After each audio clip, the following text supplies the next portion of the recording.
Bismillahirrahmanirrahim. Assalamu alaikum wa rahmatullahi wa barakatuh. Aujourd'hui, on va continuer la deuxième partie du chapitre 3, l'unité 1, les ions. Les objectifs dans cette séance, vous devez identifier les caractéristiques des composés ioniques, déterminer la masse formulaire et la masse molaire des composés ioniques. Préparez le crayon et le fichier de l'élève. Comme révision, on a dit que les ions ont deux types, les cations et les anions. Les cations sont chargés positivement et il y a des cations monoatomiques formés d'un seul atome, des cations polyatomiques formés de deux ou plusieurs atomes. Même chose pour les anions. Les anions chargés négativement, il y a des anions monoatomiques formés d'un seul atome, tandis qu'il y a des anions polyatomiques formés de deux ou plusieurs atomes. Allons-y maintenant pour identifier certaines propriétés qui caractérisent les composés ioniques.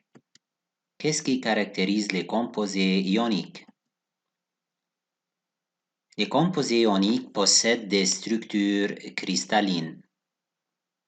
C'est quoi la structure cristalline? Si on peut représenter maintenant comme suivant, qui est un cristal formé des emplacements des ions Cl- et des ions Na+, qui sont plus petites et insérées entre les ions de Cl-. Il y a des ions Cl-, il y a des ions Na+, qui sont insérés dans un réseau suivant qui s'appelle cristal.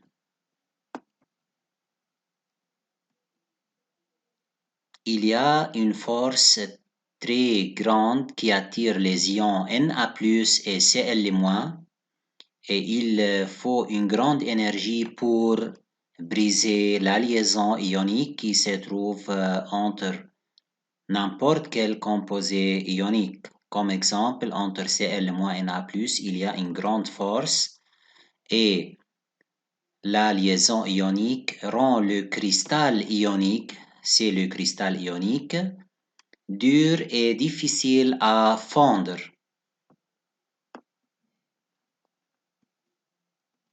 Par exemple, si on a deux sels, NaCl, chlorure de sodium en solution, et sulfate d'aluminium en une autre solution.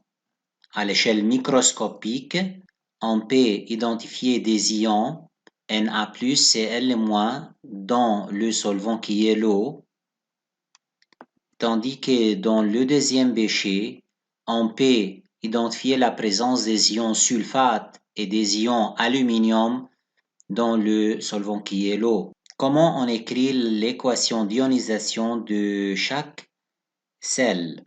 Par exemple, NaCl s'ionise pour donner un NaCl solide S, donne Na+, Cl- en solution aqueuse. Il faut mettre aqu, c'est-à-dire aqueuse. Et dans le deuxième sel, Al2SO4 3 fois, s'ionise pour donner 2Al3+, plus 3SO4 2- en solution aqueuse.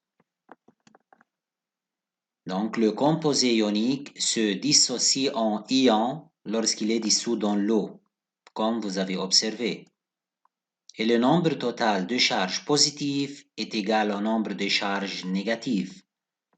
Comme, par exemple, ici, il y a 1 égale 1, plus un nombre égal 1 plus, un deuxième nombre égal 1 moins. Ici, il y a 2 fois 3, 6 plus, 3 fois 2, 6 moins. Pour cela, le nombre total de charges positives est égal au nombre de charges négatives. Donc, les solutions ioniques toujours neutres.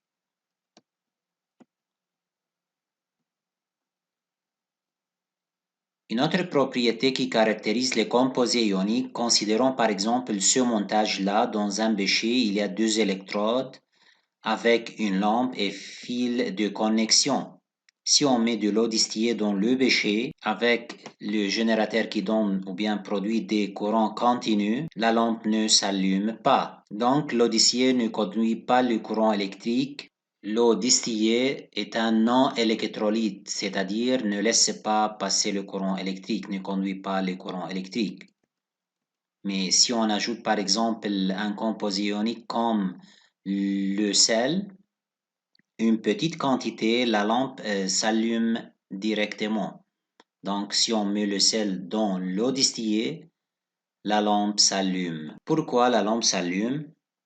Car le sel dans l'eau s'ionise, comme vous avez observé avant, en deux ions de charge opposée, Na plus Cl-, qui laisse passer ou bien qui assure la conduction de courant électrique. Pour cela, la lampe s'allume. On peut dire que le sel ou bien le composé ionique est un bon électrolyte.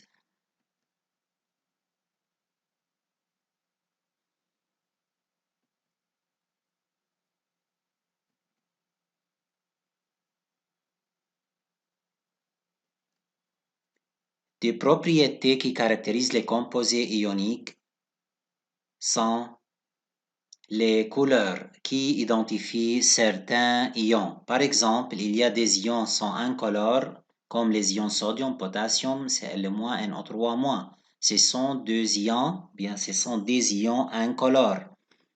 Mais il y a des ions qui ont des couleurs spécifiques, comme exemple l'ion cuivre ou bien l'ion cuivrique.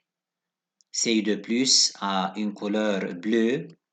L'ion ferrique Fe3+ qui a une couleur rouille. L'ion permanganate MnO4- caractérisé par la couleur violette. Et finalement l'ion dichromate couleur orange. Il y a plusieurs ions, mais maintenant on va présenter seulement ces 4 ions qui ont des couleurs spécifiques. Maintenant, allons-y déterminer la masse formulaire et la masse molaire des composés ioniques. La masse formulaire est la somme des masses atomiques de tous les atomes qui constituent la formule statistique du composé ionique. Si on donne par exemple la masse atomique de certains atomes, puis on va déterminer la masse formulaire du chlorure de sodium. Comme on a dit, la masse formulaire, c'est la somme des masses atomiques. Donc, il faut additionner la masse atomique de sodium avec la masse atomique de chlore. Et on obtient la sommation finale 58,5 U qui détermine la masse formulaire comme la masse atomique. On va faire maintenant une petite application. On va déterminer la masse formulaire du carbonate d'aluminium. Comment peut-on la déterminer? Oui, il faut ajouter la masse atomique de 2 atomes d'aluminium avec 3 masses atomiques de carbone avec 9 masses atomiques d'oxygène. Puis, on fait l'application numérique. On obtient la réponse de 134 U, unité masse atomique. La masse molaire. Comme vous avez observé et étudié la masse molaire dans le chapitre 1, la masse molaire d'un composé ionique est la masse d'une mole de ce composé. Elle est égale à la somme de la masse molaire de tous les atomes qui constituent la formule statistique. Si on donne la masse molaire de cet atome, puis on va déterminer la masse molaire aussi de chlorure de sodium, égale à la masse molaire de sodium plus la masse molaire de chlore. On fait la sommation et on obtient la masse molaire 58,5 g par mol moins 1. Comme vous avez trouvé avant que la masse formulaire de NaCl égale 58,5 U. Mais maintenant, l'unité change, gramme mol moins 1. Exemple, on va déterminer la masse molaire du carbonate d'aluminium. Oui, il faut faire la sommation de masse molaire de tous les atomes qui constituent la formule statistique. On fait l'application numérique et on obtient la même valeur que vous avez trouvée avant lorsqu'on a déterminé la masse formulaire du carbonate d'aluminium, 234, mais l'unité ici gramme mol moins 1. Donc, on a trouvé qu'il y a une relation entre la masse molaire et la masse formulaire. On a la même valeur, mais l'unité change. Oui, la masse molaire d'un composé ionique est égale à la valeur de la masse formulaire en mettant gramme mol moins 1. Comme vous avez observé que la masse molaire de NaCl égale cette valeur-là, 58,5 grammes mol moins 1, tandis que la masse formulaire de NaCl égale la même valeur, mais en mettant U. Une mol, comme vous avez trouvé ou bien vous avez observé la définition de la mol dans le chapitre 1, une mol de n'importe quel ion contient Na ions, c'est-à-dire la valeur suivante, 6,022 fois 10 exposant 23 ions mol moins 1. Pour trouver le nombre de moles d'ions, il faut utiliser l'équation d'ionisation pour trouver le nombre de moles d'ions pour les cations et pour les anions. Exemple, si on a par exemple NaCl, l'équation d'ionisation s'écrit comme suivant, Na plus et plus Cl moins. Une mole de NaCl contient, voici ici 1, ici il y a 1, et ici il y a un jamais indiqué. Donc une mole de NaCl contient combien d'ions Na plus, combien d'ions Cl moins. Voici une mole ion Na+, une mole ion Cl-. Autre exemple, sulfate d'aluminium. L'équation d'ionisation s'écrit comme suivant. Il y a ici 2 ions Al3+, 3 ions SO4-. Pour cela, une mole de sulfate d'aluminium contient, ici il y a 2, donc il faut multiplier par 2. Oui, il y a 2 moles ion Al3+. Mais pour le sulfate, faites attention, ici il y a 3. Donc, il y a 3 moles ion SO4-. Donc, pour trouver le nombre de moles d'ions, cations ou anions, il faut suivre l'équation d'ionisation. Maintenant, allons-y résoudre l'application à la page 30 de la fiche 10. Dans cette application, il y a un échantillon de 0,1 mol de sulfate d'aluminium. Il faut calculer la masse formulaire de sulfate d'aluminium. Comme vous avez trouvé et observé, la masse formulaire de sulfate d'aluminium égale à la somme des masses atomiques de tous les atomes qui constituent cette formule. Avec l'application numérique, on obtient 342 U, unité masse atomique. Deuxième question, déduire la masse molaire. La masse molaire et la masse formulaire égale à la même valeur, mais il faut ajouter gramme mol moins 1. Pour cela, la masse molaire des sulfates d'aluminium égale 342 grammes mol moins 1. Troisième question, écrire l'équation dissociation, c'est-à-dire ionisation du sulfate d'aluminium.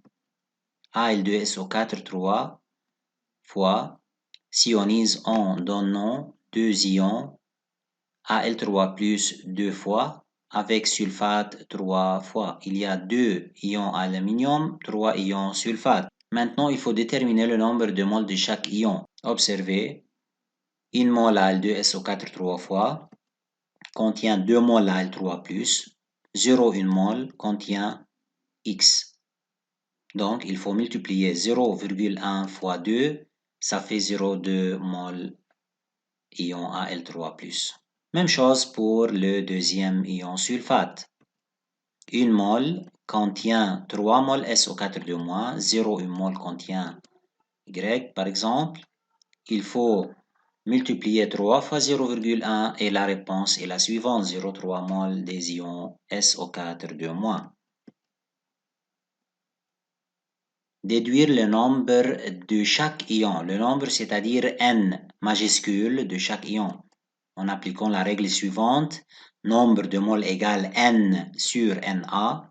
Pour le premier ion, on peut déduire le nombre d'ions aluminium égal à ce nombre-là, qui est égal à 1,2044 fois 10 exposant 23 ions aluminium. On applique la règle, même règle pour le deuxième ion, on peut trouver que le nombre d'ions SO4 2- égale à nombre de moles fois nombre d'Avogadro. Application numérique égale 0,3 fois 6,022 fois 10 23. C'est le nombre d'Avogadro. La réponse est la suivante.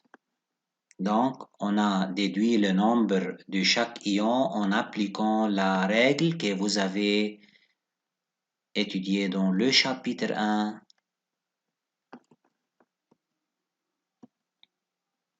Maintenant, allons-y remplir le schéma bilan à la page 32.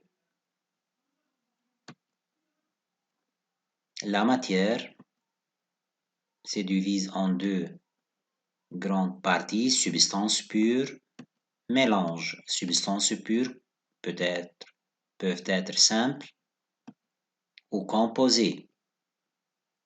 Les substances pures simples comme les métaux, les métalloïdes, les non-métaux. Tandis que les composés peuvent être des composés ioniques et des composés moléculaires ou covalentes. Pour le mélange, il y a trois parties, mélange homogène, comme les solutions, et les colloïdes, et les mélanges hétérogènes en suspension. Comme résumé, les composés ioniques sont formés à partir des ions de charge opposée liés par des forces d'attraction électrostatiques. Les composés ioniques possèdent des structures cristallines qui peuvent donner en solution des ions de charge opposée. Les solutions ioniques sont électriquement neutres, comme vous avez trouvé, parce que le nombre total des charges positives est égal au nombre de charges négatives. Et la plupart des composés ioniques sont des électrolytes. Ils conduisent l'électricité lorsqu'ils se dissocient dans l'eau. Et certains ions possèdent des couleurs qui les caractérisent et permettent de les identifier facilement. Devoir pour la prochaine fois. Résoudre les applications mentionnées dans la vidéo sur le fichier. Et étudier la fiche 10, puis résoudre l'application de page 30 et 31 et remplir les tableaux pages 31 et 32.